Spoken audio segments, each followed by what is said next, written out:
Anyway, my name's Matt Dominguez. I'm a senior designer and manager at Google, and it's kind of funny to me to be asked to speak about leadership because I often think of something, and a question I want to pose to the audience here is like, who of you think of yourselves as leaders, or do you view yourself as a leader today? And just kind of think about that. Um, and so, a bit about myself. I actually grew up not far from Benjamin. I grew up in Hollister, California. I call myself like a one and a half generation American because I had one parent born in Mexico, the other one was born here. Um, I have three siblings, and both of my parents started out doing very manual labor jobs. And then my mom started her own business, and they both really pushed the importance of hard work and education. Like that was big. I was always kind of an outlier in my family. I was the only person in my family that was interested in any kind of artistic endeavor from like music and design, anything creative. Um, and I mean, even through high school, most of my friends, the people I connected with, I didn't actually always sync up with people that had my same interests. And then I left my small farm town of Hollister and went to San Diego for San Diego State University. And it was kind of interesting, like going to college. It was my first experience with like fortunately, my first experience with some real adversity and like people telling me that uh, I had a professor tell me that people like me don't make it in the design field. And at the time, I didn't really know what that meant. I was just like, that's a weird thing for a professor to say. Um, but at the same time, I started to recognize that there were people that did support me and did help me out and would push me to keep going for the things that I was passionate about. They were the ones that kind of helped me develop this idea of like carving my own path, and it's okay to be unique and different. Um, and then I hit the real world and I got my first jobs. And a term that gets thrown around a lot today that I had no idea what it meant then was I learned to code switch real fast. I had a manager that my very first job was in a really small little town. And I mean, they straight up, sorry if this is going to offend anybody, but like I straight up overheard her say that she didn't want any spics in the office. And the other designer had to like vouch for me basically. Um, and I'm kind of wondering, like, if anybody can answer in the comments, like, how many of you have ever felt or been in a similar situation where you feel like you may have had to code switch or you've been in a really uncomfortable situation like that, but you just kind of need to push through it because you need a job or you got to pay bills and whatnot. Um, so I left that job and I ended up moving. I moved back to San Diego. I got an amazing job at a healthcare company, and I, after 8 years as a professional, I met my first other Latino designer. I had another like another black design, first black designer I ever met. I was like, oh, there are people like this in my field, and I think one of the big things is that was where I got my first glimpse of what I view as a true leader. This is someone that like they allowed me to fail with grace, or they allowed me to learn with guidance, where they would let me take the risks, and then they would also be there to catch me before I like completely failed. Um, so that job was great. I had a couple other jobs, and then I landed at Google, which I never expected to be at Google. I've been here for about 6 years now, and it was never on the radar. But one of the best things here is that I did start to meet some people that are mentors still today, great mentors and great leaders. And it was kind of awesome because they taught me how to like again become even more of my own person, like how to refine some rough edges and how to do different things and operate in more of like a, I don't want to say in a corporate environment, but how to be myself in that environment. Again, probably a little bit like code switching. Um, but I guess the big thing is like why this matters to me and why I'm spending this time chatting about it is that as my career progressed, I never viewed myself as a leader. I I had a lot of great experiences, and I feel like I've surrounded myself with people that I think are leaders. But unbeknownst to me, I was becoming a leader to other people. I have even humorously, side note, when I was telling people that I was going to do this talk, and I was like, "Yeah, I'm kind of like a reluctant, I don't know that I'm a leader." And yet every person is like, "No, you are. Like you have different things, and they kind of help shape some of the things that I'm going to get into." But the big thing is that I always followed my own path, and I think it's key to be true to yourself in whatever the context is. So with that, I kind of have like like 5 key things that have kind of, I think, if to distill this down into things that helped me, and 5 key points to help with your career. And I think the first big one is that you're gonna face challenges. You're gonna have, I mean, I'm pretty sure everyone in this room has had uncomfortable situations, and someone was mentioning earlier about like difficult conversations and whatnot. And I had quite a few of those. Like even at Google, I had a really uncomfortable situation where I was told that I had to be aware that as a large Latin male, how I get perceived when I react to certain things. Because you probably can't tell, but I'm like 6'2", 250. Played some sports when I was younger, so I'm kind of a big guy. Um, and at first, I took it kind of negatively, and I was really upset. But I met someone that I consider an amazing friend. He's a director here at Google named Mecca Okereke, and the big thing that he taught me is that we all are going to have these experiences, but the big thing is to find the opportunity to grow and learn from them. Like, yes, it sucks, it's terrible, but what can you take from it? How can you learn to read a situation and craft the outcome that you want? Um, and being able to start to develop those skills. And that was greatly helpful for me. I think the second thing is leaders don't necessarily teach you how to lead, they show you. They're not going to come out and like tell you exactly what to do. It's generally their actions. And they can help provide guidance, but you see it from them. Like a lot of the times I've learned that they maybe don't even see themselves as leaders either, but you do. And that's what's important. Um, One of the key things from that I've picked up from them is like learning how to listen. There's a thing, actually I think there's a book that's called Learning How to Listen, and the big thing is like we all hear people, but we're not necessarily listening to people in the different situations that they're in.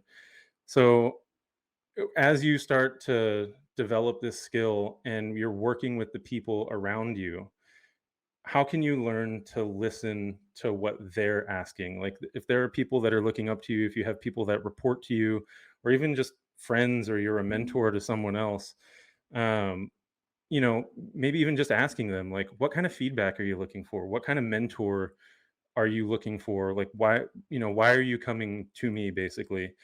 And learning how to put others ahead of yourself and helping other people grow. It's kind of like teaching, Everyone always says that if you want to learn how to do something better, teach. Like I play bass guitar, and whenever if I want to learn a song, I just pretend that I have to teach it to like my nephew or something later, and help them grow in their skill set. Um, and with that comes the third thing, which is be constantly learning. Uh, don't don't get complacent. Like we're all going to have points in our career and times um where things are going to ebb and flow, and we're naturally going to feel like, oh, I don't know, like maybe you've been in a job for a long time, or you're working on something that you're not super passionate about. But being able to recognize that you're going through the motions and just noting it, like that's something I picked up in a meditation practice, is just noting. And as a thought comes in, you just kind of, oh, that's happening right now. Like I recognize that I'm becoming complacent, or I'm recognizing that this isn't that interesting.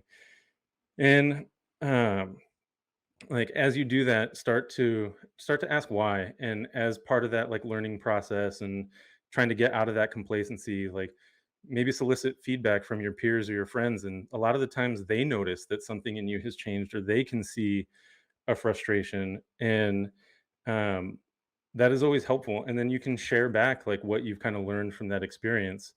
Um, Another huge one, and, it kind of goes with the theme of the summit, and a bunch of people have talked about it, is, being open to therapy. Coming from a Latino background, Mexican family, like, we even today, like, I don't think my dad knows that I'm in therapy and I talk to a therapist.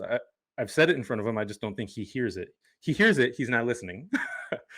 Um, but like, therapy has been one of the greatest tools for me, even in both personal and professional development, because it's allowed me to sit back and reflect along with my meditation practice about what is important to me. And it has helped me figure out how am I going to get uh, the most out of my work. And it is kind of that dedicated time that a lot of us don't necessarily take to focus on ourselves. And that's, I mean, I think all of us have learned through the past year that taking a time out and having a pause is kind of huge. And so being able to do that and learn and sit with the things of like, oh, I haven't been giving myself the time to go to the gym, or I haven't been giving myself the time to play bass, or I enjoy photography and I haven't been doing those things. So I naturally start to get frustrated or antsy when I can't do them. And by being able to talk with somebody about this, I can sit back and recognize and be like, oh, like maybe that's why this is happening. Um, Other people have mentioned, I think in the last session, someone mentioned, that you can't really give what you don't have. Like, you need to refill your own bucket, your own source of energy before you can give that energy back to other people. Um, and well, like, I kind of feel like if you can start to build these things, then it leads to the fifth one, which is, uh, from what I've learned, and one of the things that I practice is, the fifth one is taking calculated risks. So that fifth point is like being able to be okay taking a risk. And it kind of goes back to one of the first things of like, remember reading the situation. You can use this to start to learn when you want to take a risk and what type of risk you want to take.